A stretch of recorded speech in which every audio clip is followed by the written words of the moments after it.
Whoa, what's up, y'all? What's going on in New Orleans, man? I know y'all see the title. 11 people done broke out of prison in New Orleans, Louisiana. 1 captured. I did read about that. I be trying to do my research before I do these videos, so they done got one of the guys.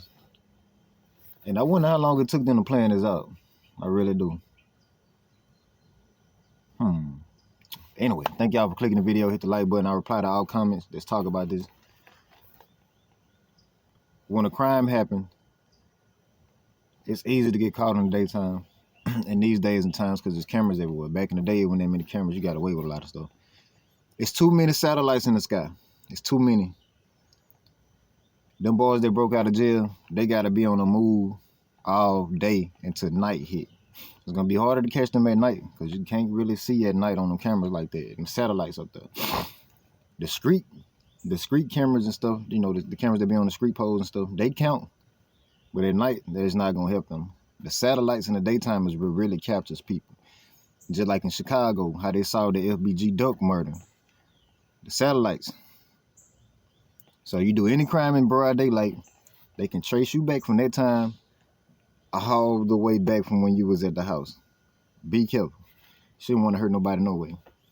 Just letting you know how this finna play out with these guys. They being tracked, their every move being tracked. Them satellites got their every move. They gonna have to be on the go. Especially until night hit. Because them satellites got everything. Now, when them satellites at nighttime, you can maneuver through woods and all that. You know, but bruh, how did they know they can, did they see? Did somebody inform them that they can move the toilet out the way? Did they see it from the outside? It sounded like a guard gave them. It sounded like a guard gave them a, what you call it? A hint. One of them guards tipped them off with like, hey, you move that toilet out the way, you're free. Did they get a tip off? Do they got an inside friend that they went to high school with up in that thing? That's what it sound like. Sound like more than the inmates gonna be in trouble for this. If you know what I mean, you know. But wow. How could they figure that out on their own? That's what I want to know. They got tipped off. How did they figure that out on their own?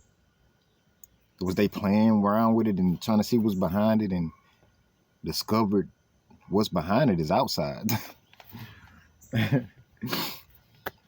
Nah, they finna be going to every dorm,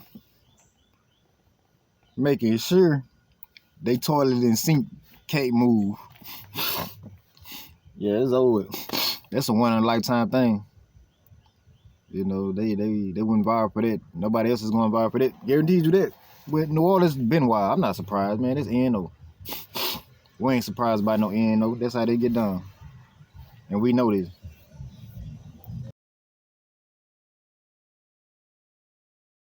So what was it like growing up in a town so closely tied to Bonnie and Clyde's legacy? Shit, back in the day, I ain't gonna lie to you.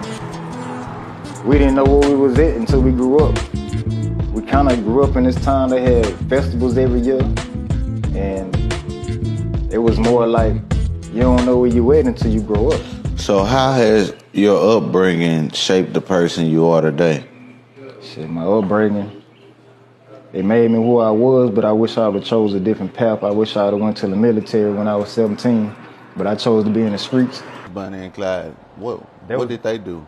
They was famous bank robbers, man. It was some type of depression going on back in the day. That dude, Clyde, stole the chicken, and his old lady broke him out of jail, and he was like, you know what, I ain't going back to prison. Before I go back to prison, you're going to have to kill me. That's how it went. So they got the rob and everything. They were like, hey, catch me if you can.